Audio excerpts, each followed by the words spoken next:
Hai, Assalamualaikum dan salam sejahtera. Sempena program sulam, kami akan berkongsi sedikit berkenaan model tingkap Johari. Sebelum itu, perkenalkan saya Nur Izian Munirah binti Muhammad Yusof dan rakan sekumpulan saya Mazrina Syahirah binti Muhammad Sukri. Kami dari Fakulti Sains Komputer dan Matematik dari UiTM Kampus Kuala Terengganu. Apa itu tingkap Johari? Tingkap Johari merupakan teknik untuk membantu individu memahami hubungan antara diri sendiri dan juga orang sekelilingnya dengan lebih baik.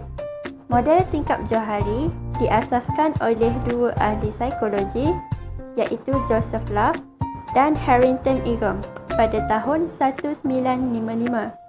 Dan nama Johari ini adalah gabungan nama pertama mereka iaitu Joseph dan Harrington. Ini adalah gambaran tingkap Johari yang terdiri daripada 4 tingkap. Mari kita mulakan dengan tingkap pertama. Tingkap pertama adalah terbuka, mewakili apa yang kita tahu tentang diri kita dan orang lain juga tahu tentang diri kita. Juga dikenali sebagai open area ataupun saya tahu dan anda juga tahu. Di sini kita berkongsi maklumat mengenai diri seperti tingkah laku, emosi dan kemahiran. Sebagai contoh, sikap happy-go-lucky, perasaan marah dan bakat menyanyi. Seterusnya, tingkap kedua. Tingkap kedua adalah tersembunyi, mewakili apa yang kita tahu tentang diri kita tetapi orang lain tidak tahu. Dikenali sebagai hidden area ataupun saya tahu tapi anda tidak tahu. Ia merupakan suatu maklumat peribadi yang kita enggan berkongsi.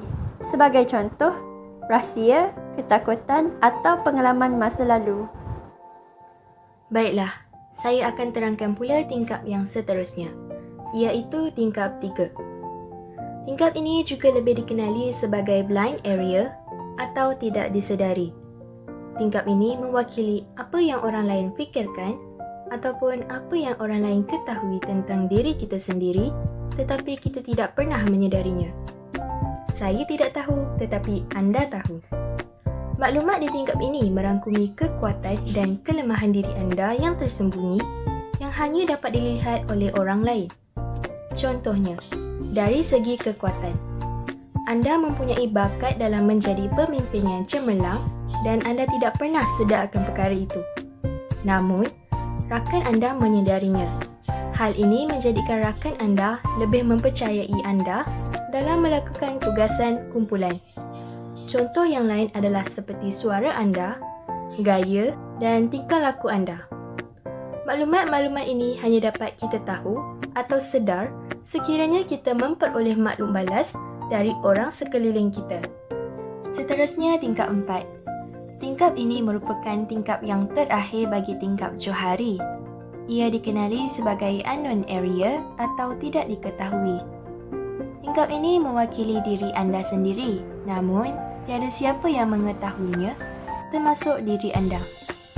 Saya tidak tahu dan anda juga tidak tahu. Maklumat yang terdapat di tingkap ini merupakan maklumat bawah sedar, di mana tiada siapa yang menyedarinya. Sebagai contoh, bakat yang terpendam. Ada kemungkinan anda mahir bermain alat muzik namun anda tidak pernah mengetahuinya kerana tidak pernah mencubanya. Dan contoh yang lain adalah seperti jodoh dan masa depan. Komunikasi secara terbuka merupakan salah satu kaedah bagi mengurangkan atau mengecilkan tingkap ini. Baiklah, kini kita sudah sampai ke pengakhiran. Saya akan merumuskan tajuk tingkap Johari ini. Secara keseluruhannya, tingkap Johari ini membantu kita memahami diri kita sendiri.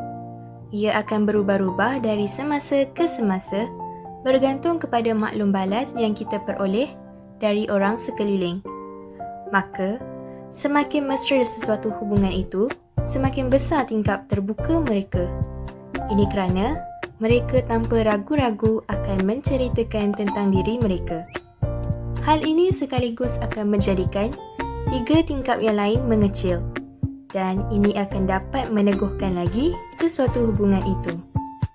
Sampai di sini sahaja program kali ini. Terima kasih banyak diucapkan kepada semua yang sudi meluangkan masa.